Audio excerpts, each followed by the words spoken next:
Welcome to Cosmic Comics, Games and Collectibles, your zen of geekism. We carry comics old and new, magazines, toys, games like Pokemon, Magic, D&D. Want Godzilla, Ultraman, Star Trek, Ninja Turtles, Funko Pops? You'll find it all here. Shop our Cosmic Sound Room and pick up a record or two. Enjoy our Comic Coffee Lounge with a cup of Sasquatch coffee or a delicious menu item while geeking out over a super cool movie on our big screen. Come by and say hello to Maui. Cosmic Comic, Games and Collectibles. Superman loves us, and so will you.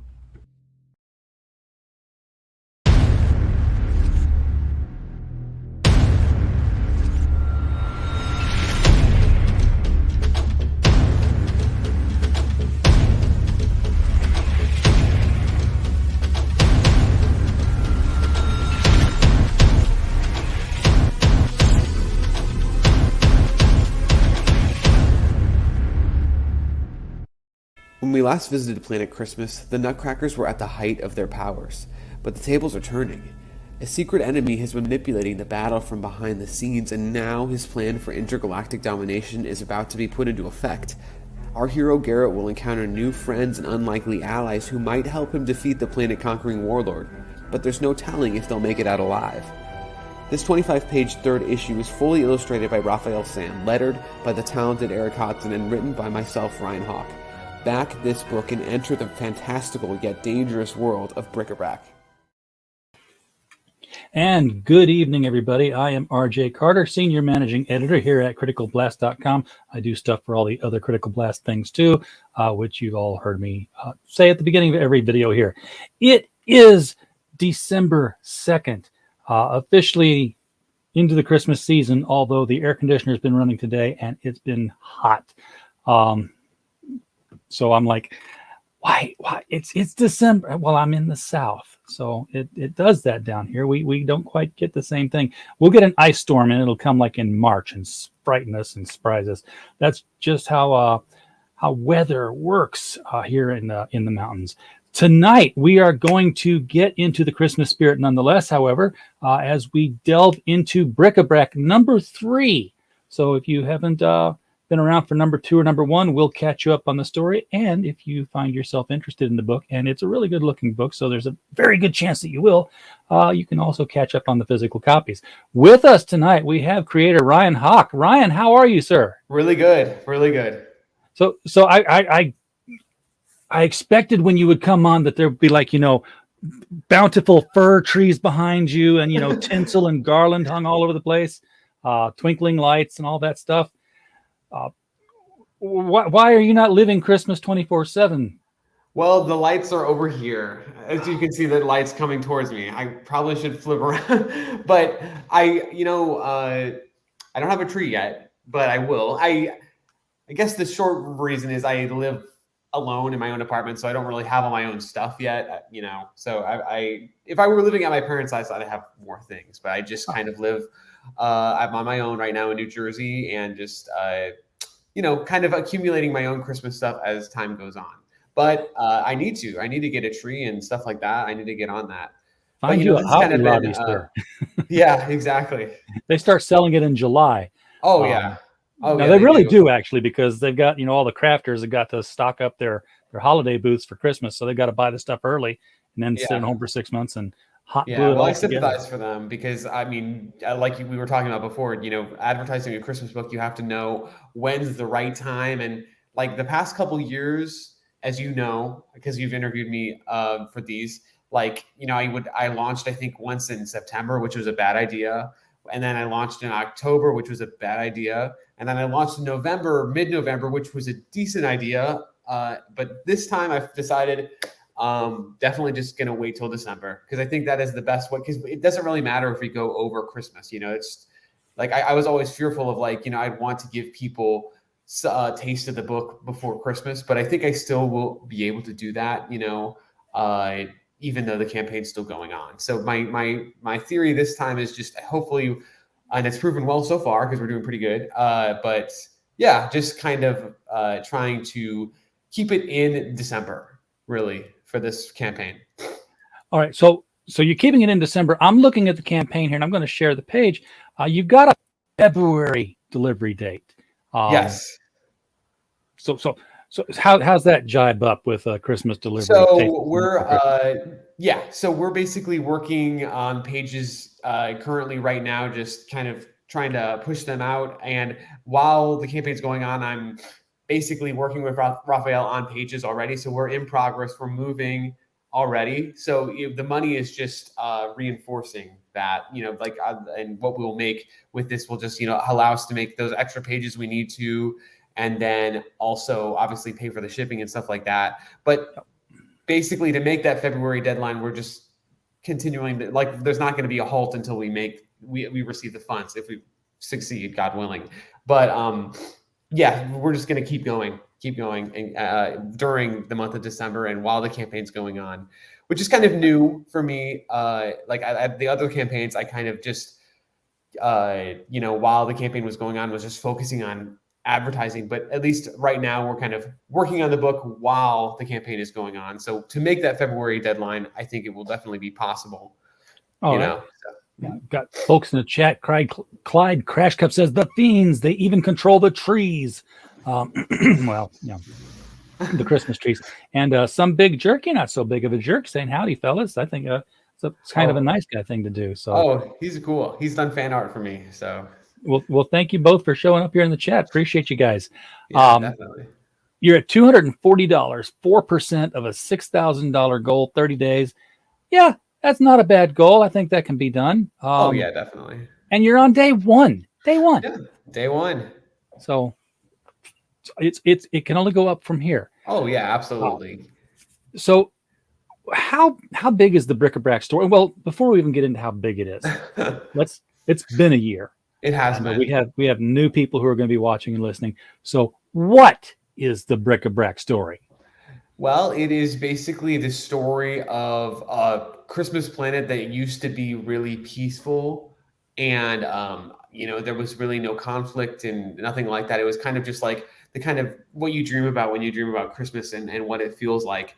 That's what this planet was. It has, deserts, provinces. It has underwater, like Atlantis type, Christmas Atlantis, which is actually a province on this planet. It has all these different kinds of environments that have Christmas themes. There's, fantastical creatures that live on this planet, and there's Santa Claus and Father Christmas and, Good King Wenceslas and all these creatures we know from our, American Christmas culture. It's a planet in the Rankin-Bass galaxy. Precisely. It is basically like Rankin-Bass and Star Wars together. I was going to say, which we know is Hoth, because we've seen the Bumbles on Hoth. The Bumbles get killed by Luke Skywalker. The Wampas the Wampas are not. That's a different thing. I forget what the big creature is. I'm not sure what it's called. I forget what that was called too. Because every time I see him, I say, it's the Bumble. Yeah. He's made it to Star Wars. No, I know. Not Burl Ives, the big snow monster. Yeah. But Burl Ives probably is on Planet Christmas in some fashion. Hopefully. Yeah. Sam the Snowman needs to make an appearance. There's no doubt about even if he's just buying, snow cones in the background. Right. Yeah, but that's the idea. Is I love the Rankin-Bass movies, and I think that if you think about it, they really did have their own universe. And there's a great YouTube video that goes into that, where you see that the Santa Claus is the same puppet throughout all the movies, and maybe that's due to Well, they had a Santa Claus. Why should they make another one, right? Yeah, exactly. And then you see that Jack Frost has the same design, and Rudolph. It's weird because Rudolph kind of reverted back. So at the end of Rudolph the Red-Nosed Reindeer, he has long ears. But then, in Rudolph's Shiny New Year are Frosty and Rudolph's Christmas in July, he's also tiny. Yeah. So it's weird. But anyway, it's basically to, mirror that, but with more action, with more intensity and a lot more drama. And also just, it's a big universe. And anyway, that's what this whole universe is. And there's a huge conflict, a war conflict that has started on this peaceful place because the Nutcrackers were contacted by an outside being, an outside source that said, hey, I can help you conquer this planet. I just need an exchange. And so basically there's this, the Nutcrackers who are, they only have wooden swords and they have wooden ships, are given these incredible futuristic weapons, and they take over Planet Christmas. And all these defenseless civilians are forced to either create militias or hide, or a lot of the Christmas spirit that they once had is depleted, so that forces Santa Claus himself to not have any power also. So there's a huge conflict with that. And our main character, Garrett, is in the middle of all this, and he's trying to solve this issue the best way he knows he can, trying to find Father Christmas, get the Christmas spirit back in him, and allow him to be, the ruler of Planet Christmas once again. But there's so many conflicts, there's so many characters. It's a big story, and it's really fun, and it's childlike at heart, but there's a lot of big themes that I think adults can appreciate.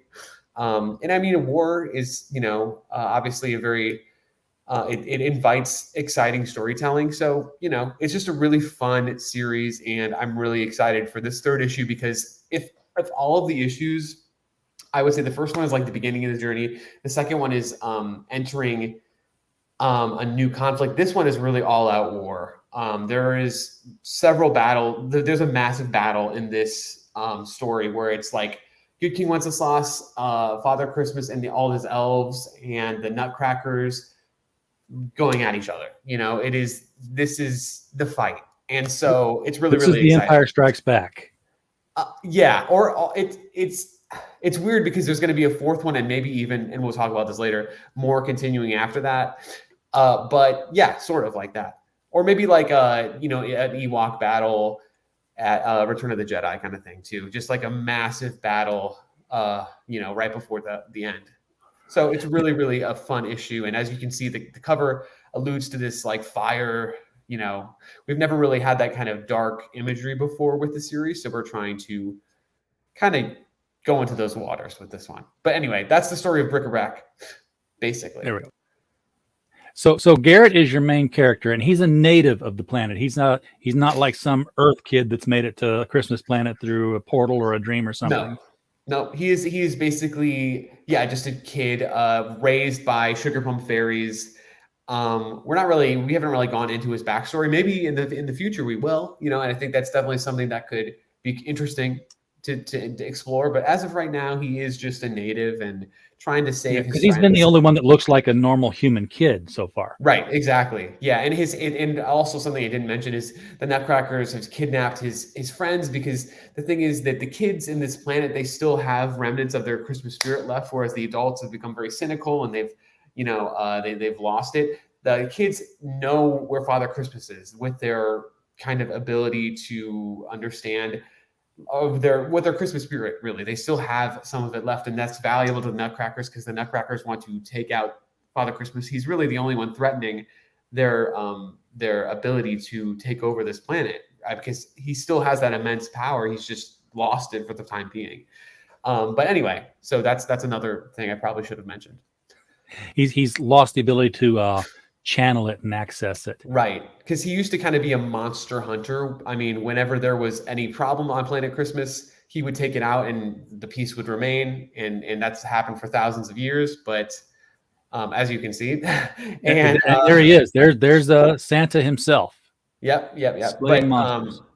So that's his kind of him at his full power. But right now he's not like that. So yeah.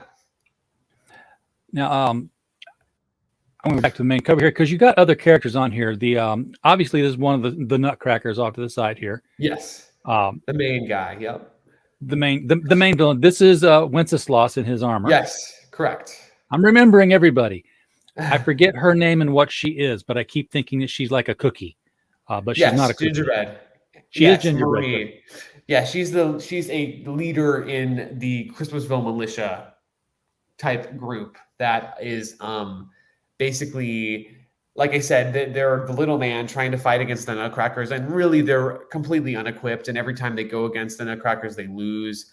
And they're just trying to fight for their homeland, really. But she's really courageous, and she's befriended Garrett, and they've had, if you've read the last issue, they've had some difficulties with their relationship and their trust issues, dealing with, issues with what their whole goal, finding Father Christmas and, all this stuff. But, they are ultimately friends, and she really is looking out for Garrett because he's a young kid and he has no idea that, this is his first time going out into this planet. and he has really no idea what he's looking out, what he's going to run into, because all he's really ever known is the Sugar Plum Cove, where basically he and the Sugar Plum Prairies and all his friends have lived.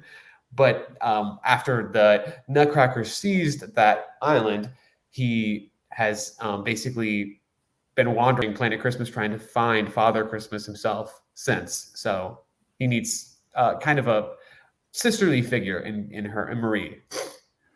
Yeah, and then in the back you've got this is Jack Frost, and he had an interesting story as to why he looks like this, because there was a transmogrification for him precisely that happened in the first issue that shows why he's that kind. Why it looks like he escaped out of Frozen. Exactly, or maybe like World of Warcraft. Yeah. Yeah, he's he's one of the good guys too. He definitely is. And as you can see, General Almond is kind of on their side. The Nutcracker, who used to be the main bad Nutcracker, now he's fighting alongside them. So there's a little bit of a, that you'll definitely figure out what's going on with that, why he's this guy who's been sworn against the heroes, and especially Jack Frost. Because if you remember in the last issue, that Jack Frost and General Almond, that Nutcracker, had a massive fight. And and it honestly looked like Jack Frost was going to die, obviously we'll get into that within the issue, but so it's going to be interesting you'll figure out why General Almond is working alongside Garrett and these people now. You'll figure it out. Yeah. And then, of course, the main bad guy, unnamed, but hey, red face and flames. Don't have to hit me over the head with a metaphor to Yeah, this was actually, we're kind of looking at a Jim Lee cover for this. We're kind of like using it as reference. There's a Justice League Jim Lee cover that we kind of use for reference. If you know which one it is, props to you. But yeah, actually with the last cover too, we did a reference. There's a amazing cover from, I think it's Infinity Crisis or something like this. That was like it's when Batman, Wonder Woman, and Superman are fighting the Doomsday creatures. They made it into a movie. But this was kind of ode to that cover, and this one will be ode to another great Jim Lee cover, which is from Justice League. I don't remember, number 7 or something, New 52 Justice League. So anyway, that was a very shiny cover that you had there. Yes, stiff. Yep, these are the 2 issues that have already previously come out, which you can also get their add-ons as well. And this is, if you just want to get so today someone just wanted to get number 1 and number 3 because they already got number 2. So you can definitely do that, with the add-on features and whatnot. So how big are those spine-wise? Can we see? Take a look at how thick they get. I mean, they're prestige format books, or are they stapled? Yeah, they are. Okay. And the paper quality is pretty awesome too, and it's sturdy, So you're ready to get another several boxes of number 3 in the house. It's a good thing that you live alone. I know it is. I lived in a small apartment in Brooklyn last year, and it was really, I had to even until June, I had these big boxes that I was even done shipping all of them. And I still had these big boxes of BRIC-A-BRAC that I would take off my bed, and then I would sleep on my bed. And in the morning to get around, I would move them back onto my bed. And so I could move around my small teeny apartment. But luckily I'm in the same boat. I can utterly relate. I'm in this little small room here. Things are on my bed right now because I have to sit at the table. But we do shipping for a lot of crowdfunders, and we did the shipping for the Rabbi, and his were graphic novels, thick ones that came in a lot of boxes. And between the Gemini mailers and his boxes, I was like, I had a very narrow corridor from the bed to the door that I could get out, and I could open the door halfway and kind of squeeze around it. So yeah, I was being pushed to ship that one so that I could get my breathing space back. Yeah, it's kind of fun though, because it's like, wow, these are all books that people, believed in me, and they wanted me to do this, and they wanted this book. So it's not even a bad thing. I love it. But I will say this though, I printed books of number 2 last year, and they was a misprint, and I had this massive box of books that I didn't even open because they were all wrong. And that was a pain in the butt to have, but whatever, you could still give them out as presents or whatnot. There was a slight misprint, like a teeny misprint.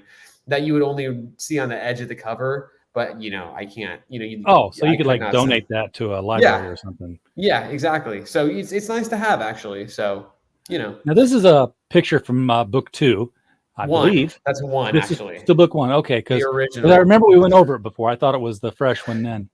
Yes. This is Christmasville, which we will actually return to in this issue. Actually, we will return to it, but it's I won't give reason as to why. But this is Christmasville, and it's basically where, as you can see, a lot of different fantastical characters live. It's crazy how the tone has changed from the first book to the third book.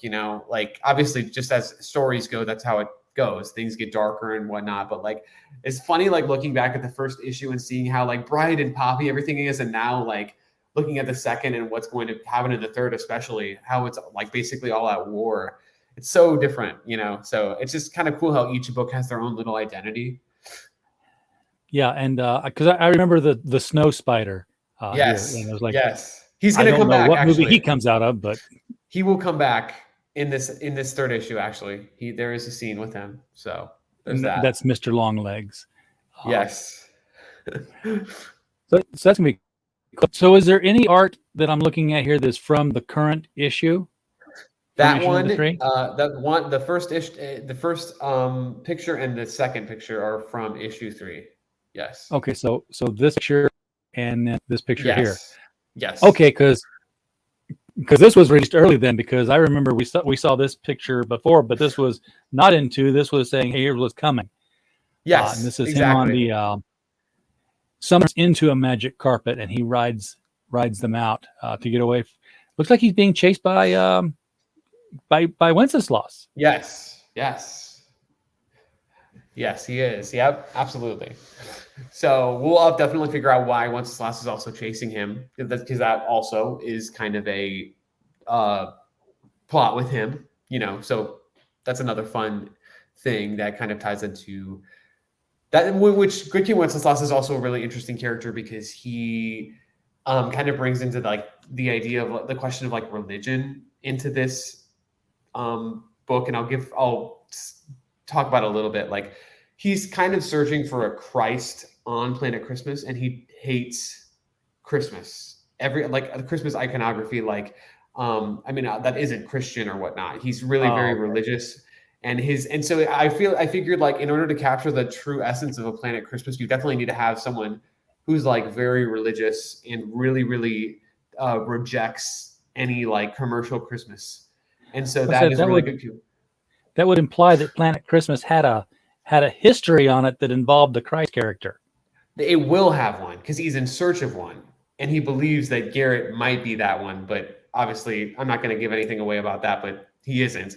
But anyway, that's kind of why he's chasing after him and stuff like that. So his whole story is very interesting too, and I feel like I wanted to bring him in because, again, you can't really talk about Christmas without that religious element, or else it's kind of, it is empty.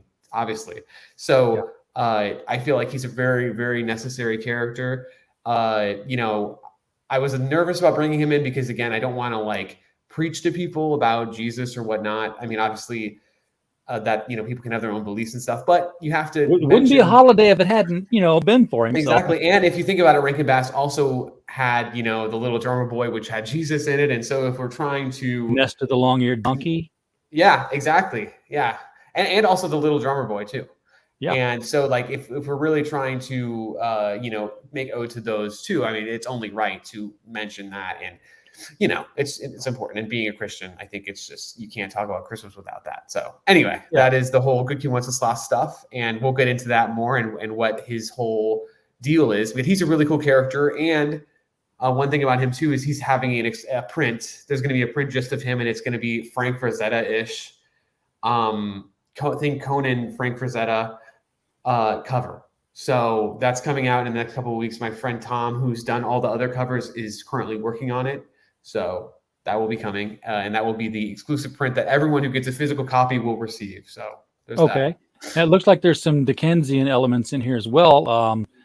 And I'm just taking a guess here because I see 3 flying figures, and one of them's carrying a scythe. I'm like, okay, that's Christmas future. So these other 2 must be Christmas past and Christmas present. Yes. Yep. Absolutely. Yes. And so we'll learn more about them too. Their whole goal and why Good King Wenceslas was keeping them, because again, he's trying to find this Christ figure, and who better to help him than people who know all of time. So obviously that's why he was keeping them. So anyway, that's all I'll give on that. But yeah. And then of course there are spaceships. It's a planet. It's an intergalactic story. I would say that this and the next issue will really focus on the intergalacticness of Planet Christmas as well. Because again, our main villain, our secret villain, is from a different planet, and he has this machine called the Solstice Machine, which, as you can see, is eating a sun. So I'm not going to go into his entire plan, but it's basically world domination, and doing it through a very interesting way. Basically. And his ship is a tree topper. Yes, kind of. Well, it's called the Solstice Eater, and so it's a star. But yeah, it is kind of like that. If he flies over Planet Christmas and Wenceslas sees him in the sky and starts following him, you're going to have your religious iconography right there. Yeah. Well, there is also a star that Garrett's been following this entire time. So we'll, at the end of the story, we're going to try to, mix some of that into. But yeah, I mean, it's just really, really fun issue. This one might be my favorite one because it's just definitely my favorite one because there's a lot of battles and really talking basically the three ghosts are more comedic, and then you have like the Good King Wenceslas who's very serious. So I just feel like there's a lot of great characters in this one that you get to meet, and a lot of interesting things will happen. And yeah, I just really, really enjoy issue 3, and I think everyone will as well. So I'm very excited about it. All right, you got a decent number of tiers here, not overwhelmingly large. I noticed I got to the end of it rather quickly there. Maybe because there were no pictures with each one. But I'm guessing those are going to be to come yet as you get stuff to add to it. Yeah, I mean, I like the pictures, but sometimes I feel like they can be a little like in your I kind of like the Kickstarter model where there isn't any pictures, because I feel like it's a little easier to put it all over here. Right, exactly. So yeah, I think I might I might put some pictures in there, but yeah, the tiers are very simple this time, just like the last time. We have like this bundle which you can get, hopefully which is proven to be the most popular perk in all of the past campaigns, and I hope with this one as well. You get all 3 books, physical and digital, and then the print as well. So, and that's going to be the Conan style print of Wenceslas. Yes. So yeah, three books plus the 3 PDFs plus a print. You can't. That is a heck of a deal. That's like $10 a book plus everything else for free.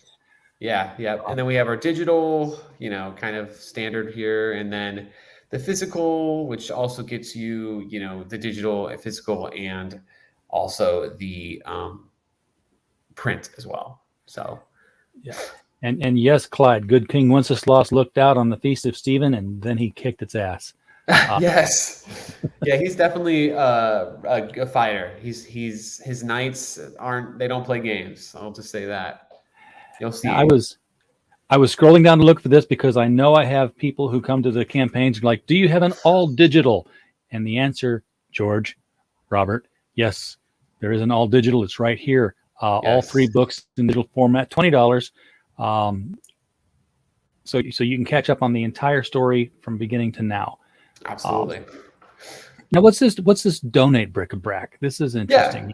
Yeah. So last year we did a Boys and Girls Club thing where someone can basically request me to send books to a Boys and Girls Club of their choice, whichever they'd like, and I will send those to them. If I can, sometimes they don't accept them, or sometimes it's a little difficult to do that. So there might be other ones that I might have to work out with them which ones I'll send it to them and they'll donate or something like that. But it's like a cool tier because, I just think it's kind of interesting to have that. I've seen that on other campaigns, and I think it's just a really cool thing. I mean, I haven't, personally been to any of the Boys and Girls Clubs that I've sent them to, because again, it's people, from all across the country. But Okay. I like to think that maybe they're just reading them. The kids there are reading them, and I think that they'll enjoy them. And again, they're kids books, so they're rather appropriate for that age. And so I just think it's a good tier to have, especially because it's just lighthearted, fun, and And for everybody who reads faster than the words are, like I do, and you're sitting there saying, how come this one's 45 and I can get all three of them for 30? This is 2 copies of each one. Right. So you're sending 6 physical books to the Boys and Girls Club. Right. Yeah. So they obviously you're feel getting like a deal. Yeah, it's a good financial deal. You're not getting any book yourself. Oh, no, no. But it's going to a very good cause. Right. And then, as always, we have our Create a Christmas Character tier, which is really fun. And I think it really brings the heart to the series is having, I'll show you an example in our book here. I was going to say, who got in the last time? Yeah, there's actually a page that has several of them. Sorry, let me just get to it. Okay. I'll give you the big screen. We have basically here some characters that were put in from people, and then there should be another one here.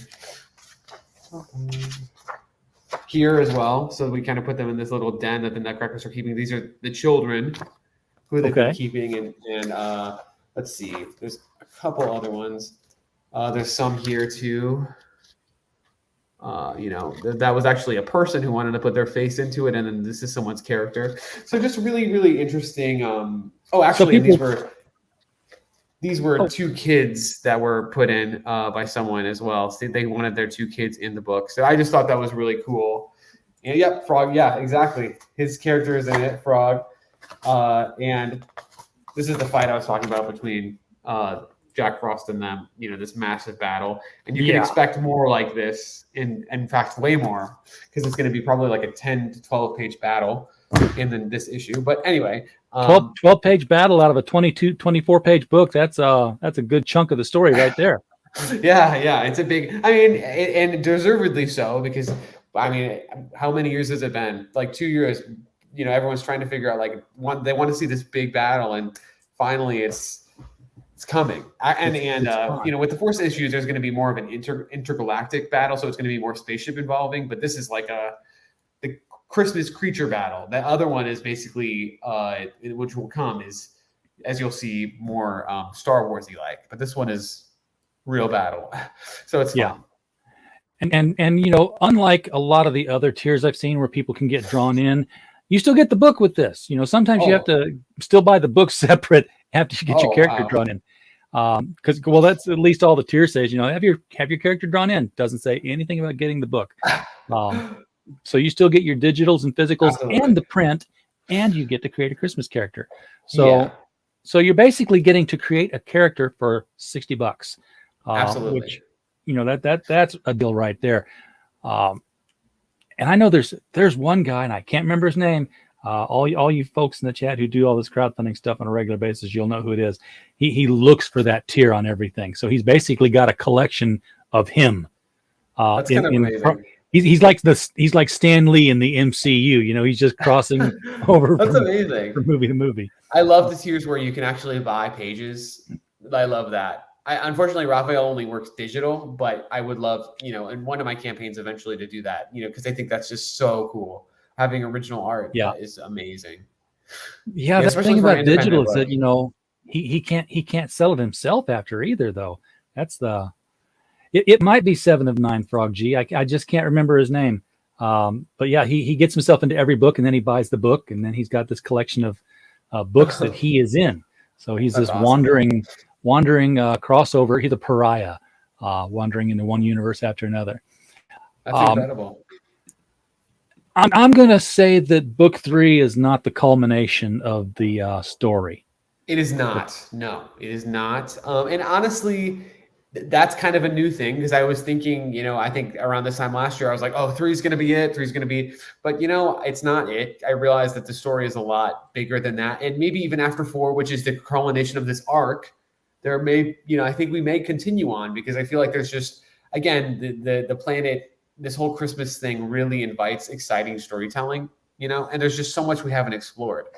especially like this is a kind of like a universe spanning story, but what, like, maybe if we can go into different parts of the planet itself, just kind of, I had a fun time, doing some of this the side story for the last issue. I love doing the backup story.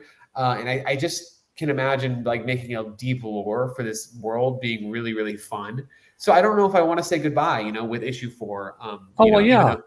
That might be the It's got its culmination of own rules of physics. I mean, it's a Christmas planet, but it's not a Christmas universe. Exactly. So there's just a lot of things that, now, so for example, in issue 4, now that the whole universe knows about this planet, there could be, and again, that invites a lot more exciting storytelling, and Garrett can be older, and maybe he has a role with, Father Christmas that is, maybe he's a leader now, maybe he's some kind of, I don't know. So there's so much that we can do that I think groomed to be the new Father Christmas.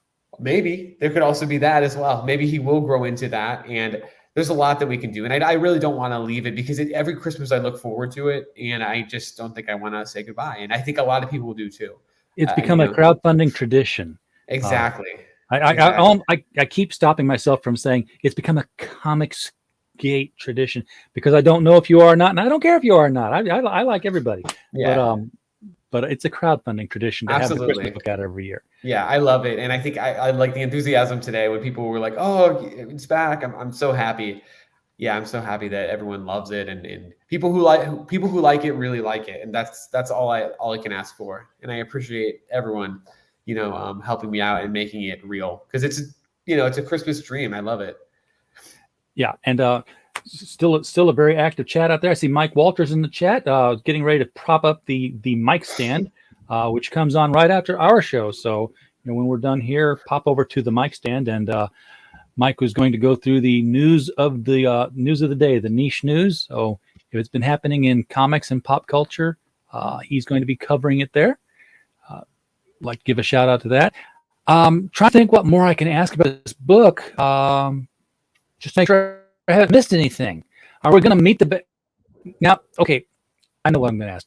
This is the bad guy on the cover. Yes. This is the bad guy on the first page. Yes. Now, my eyes are bad, but I can still go to the blue-red differential. And one of these guys is blue and one of them is red. There's only one. It's one guy, but the red, it's the fire. It's the fire illuminating his face. That makes it is him. Yeah. Okay. It's him. He's blue. I was thrown off by that. It's just, it's like, there's a red guy and a blue guy. So does one guy work for the other? Okay. So we get a name for this guy? Caesar Demetrius is his name. Yeah. So he's from a colony from far away, which we will actually get a backstory on him. From New Rome, it's called, and it's this big planet with gladiator battles and all these different kinds of things, and really they're conquerors, and he's trying to prove himself by taking over all these different planets in this small solar system, and with his solstice machine, which, like I said, eats suns, and his whole plan will go into about galactic domination. But anyway, he's doing it to prove himself. As Caesar of New Rome, and so basically he's tricking everyone, and he's really, really evil. And even though the Nutcrackers, they're really wrong for doing what they've done, and they were tricked, and you can feel a little bit of sympathy for them, maybe a little bit, for falling for his tricks and stuff like that. So hopefully, if I do my job right, you'll maybe sympathize a little bit for the Nutcrackers and their, I guess, hubris, I guess you could say, because they believed so much that this was their opportunity to not be under Santa Claus's wing and actually make a name for themselves on their own as Nutcrackers, as soldiers, as they were supposed to. They're soldiers. That's what they're dressed up as. They're supposed to be warriors, and finally maybe they had a chance to do that, but obviously things didn't go their way. And so anyway, that's his whole deal. I knew, I was not surprised by the name Caesar, because I saw the laurel leaves, and I'm like, right. And it's interesting because a lot of the way that we celebrate Christmas now is a combination of the religious holiday and some of the more Roman pagan kind of traditions that are out there. Got to address the chat because we have an invader. Danny is here. He wants to know, where's the puppet? Bring me marmalade. Bring him to me now. Ethan and John are nothing. Bring me marmalade. Hang on, Danny. You got something you want to say? Yeah. Hey, Danny. Anytime, any place, anywhere, I'll take you on. We'll do it. We'll do this thing, okay? F Danny. Okay. Whoa, that was awesome. You go sit over there. That was uncalled for. There was no need for that. You be nice to our people in our chat. That's awesome. Oh, he Marmalade did a song last night, and he put it up on the channel. Marmalade has his own show. He actually does interviews. In fact, he'd probably like to interview you later on. He's 9. He has a totally different approach to how he thinks about comics. And if you check out our channel, you'll see, there's a playlist, The Marmalade Show. He's interviewed several different people. Okay. But sometimes he's gotten a little full of himself because of the video last night, the music video. He did his first song, and the people are responding to that. And I think it's Danny Danny wants to get on the action. And Nefarious, that see, people tell Marmalade they love him, which goes to his head. That's awesome. He's gonna want to get paid soon. Anyhow, let me get this thing back up here, because this is where I embarrass myself. And if you know what I'm getting ready to do, y'all can really work real fast here. I'm going to refresh the screen and to see if we've increased from this 240. If we have, we're taking credit. But more than likely, whoa, we have increased 240 to 275. I don't know if we had this the last time you were on here, but this is what we call our shake and bake moment, Ryan. And Love that's it. when we get to do this. Shake and bake, and I help. What is that from? That's from a shake and bake commercial in the 70s. Oh, okay. I put that out. Yeah, grandma's making chicken, and the girl gets to help, and it's shake and bake is the secret. You put it in the bag, and you shake it up, and you get the crumbs all over. But yeah, we shaked and baked it, and we got some help from our chat. So thank you whoever guys. was in the chat that did that. It's 275, still 4%. It's funny math, but Not bad. You're not concerned about getting to 6,000 though, right? I mean, this is 30 not really. days. Oh yeah, we got it. Extend it 30. We got it. And yeah, I can definitely extend it 30 like I said, I think doing it in December is a good plan. I think it's a much better plan than going in November, because I think people are kind of sick of thinking about Christmas, right after Halloween, but then again, maybe not, because it's refreshing to some people. But I just hope that, maybe it's a little experiment, and I hope that people get a kick out of it. And, we'll be adding tiers on as time goes on. Like, I think I might add a sketch tier, as we always have, but I just, want to maybe add that later and then tell people about it.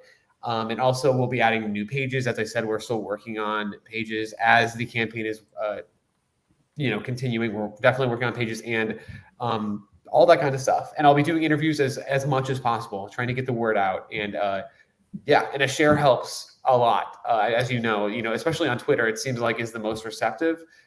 It is 100% the most receptive to this, and I really appreciate you guys helping me every year with this campaign, and it just warms my heart. But yeah, thanks. And that's why I tell people during these streams, I don't care if you like the video or not. You can dislike it now. I won't know. YouTube won't tell me anymore if you dislike it. They've protected me. But I do ask you to share them. Just, for the sake of our guests, get their product out in front of more eyeballs. If it wasn't your thing, that's okay. Share it anyway. You're gonna have friends who are gonna say, "Hey, this is pretty cool. I want this," and then you're gonna want it when you see their copy, and you'll have to come back and say, "Exactly. Should have clicked the link when I had the chance." I'm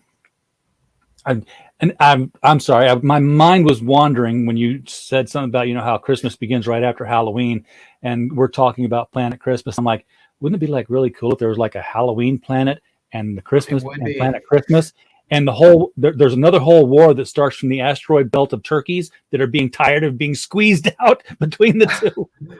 Yeah, exactly. I saw this amazing meme where it was like Thanksgiving or like Halloween was like, oh, I'm ready for my turn. I'm ready for my turn. But like Thanksgiving and Christmas were like, oh, you better hurry up, you know. And it was like an amazing meme, but it's probably better if you see it. But you know, oh well, most memes are, yeah. I mean, you gotta explain them. It's like a TLDR, right? But yeah, you're right. I mean, I think again, as we were talking about, like, there's definitely a possibility of that because you know, I think after 4 we're going to continue on with a new arc, and there's a lot that can go forward with this. You know, hopefully, you know, we'll have Garrett be older and more capable. You know, and maybe he might discover new planets that are similar in similar positions that you know, Planet Christmas is, and maybe he'll help them defend against, you know, especially that one they've never been able to get to. That's just, you know, it's right out there on the edge of that that solar system.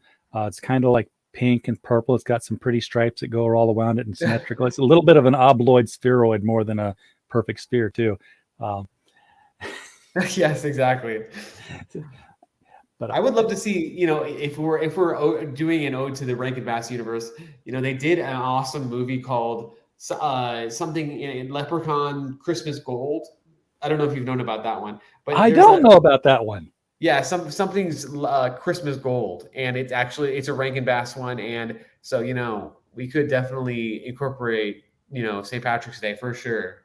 Well, I was gonna say I know the you know, Peter Cottontail and Iron Tail. Yeah.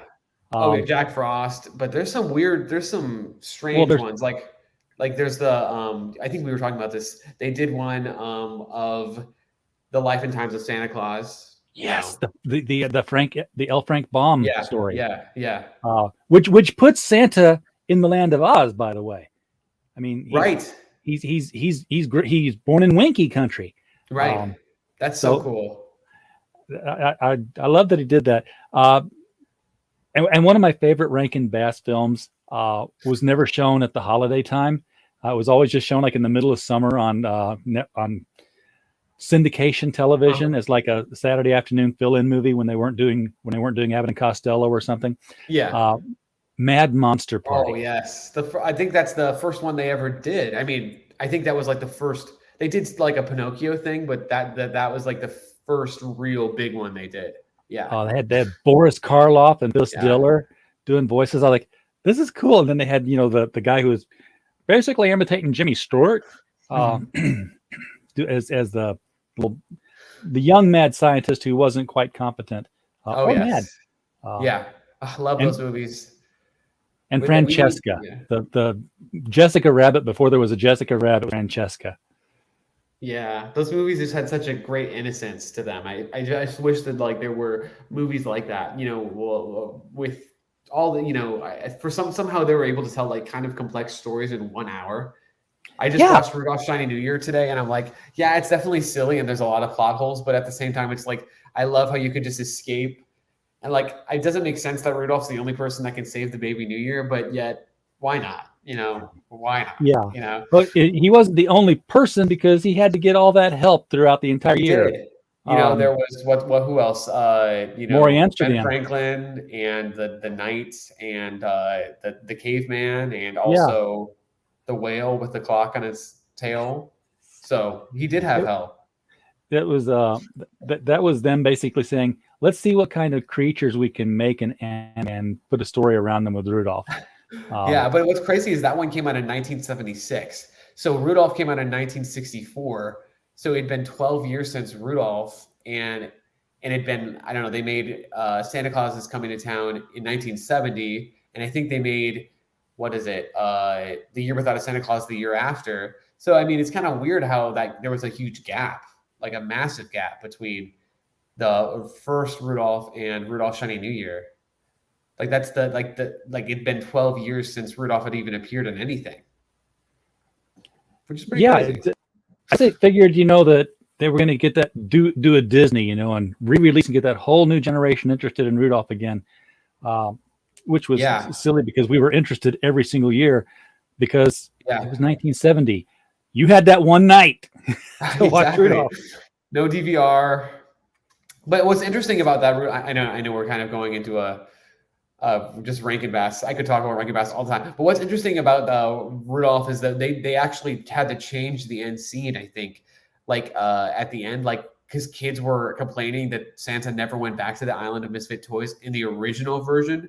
So really? they made it so at the end of the re-released version that they made, I think a year or two later, Santa Claus goes back and rescues all the toys, and then they disperse them while the credits are going on, which is pretty interesting too. There's a whole lot of Rankin Bass facts that are just pretty cool. Rankin Bass liked to make Santa Claus a bit of a jerk. He was in Rudolph. He was so mean.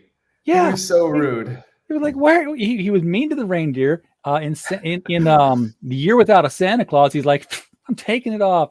Nobody cares about me anyway. Yeah, I know. So like, really, come on. Yeah, Mrs. Claus saves the day, as she always does. You know, she just really Shelley she Winters. came in. Yeah, but anyway. Yeah, I could go on a Rankin Bass tear all but I loved all that stop motion animation. Oh yeah, there's so many. And I love the Nightmare Before Christmas too. You know, I think they're kind of trying to do something similar to what I tried to do. You know, just kind of an ode to the Rankin Bass, but also like change it, like make it different. And it's a great, you know, some of the Christmas specials. They're just so innocent and like refreshing. You know, in a world where like I feel like we're bombarded with like, well, just not good, not great stuff. And you know, it impacted us though so much because we recognize it when we see it. I mean, when Elf does that scene where Buddy the Elf is leaving the North Pole, he's walking through Rankin Bass land. Even though he just left a room full of, you know, human actors and stuff. It's all that. And I think things like even I want to say it was Legends of Tomorrow, because they've done everything on there. I think they got converted into little Rankin Bass stop motion animation puppets once. The DC show, the CW show. Yeah, they've done the Disney Princess conversion in an episode. What? I'll have to see the show. Oh well, it's the sitcom of the DC universe. It has no bearings on superheroes or anything. Oh, I thought that was the Flash. I keep seeing images of the Flash. Like the CGI is just really bad. You know, the Flash. I saw this, like they were running in place, and then I think Professor Zoom was like chasing them or something like that, and it just looked really bad. But who am I to judge? I don't make computer graphics. So. They've given up on the Flash. I don't know why, because it was the best show they had. It was good. But it was definitely good.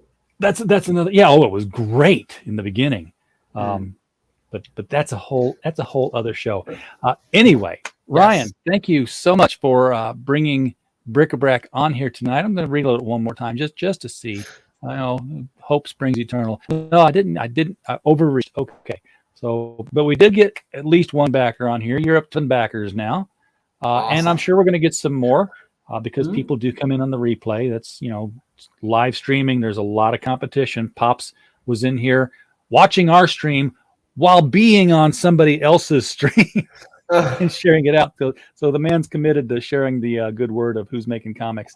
But people come back. And when you do come back, folks, it's right down there. The link to BRIC-A-BRAC number 3 is just below. Why is it are my fingers really one below the other? I'm not even with the camera. It's like my finger is lower than the other. I can never get them straight. It's down there. Look down. Yes. Click the first link. It's going to take you to Indiegogo.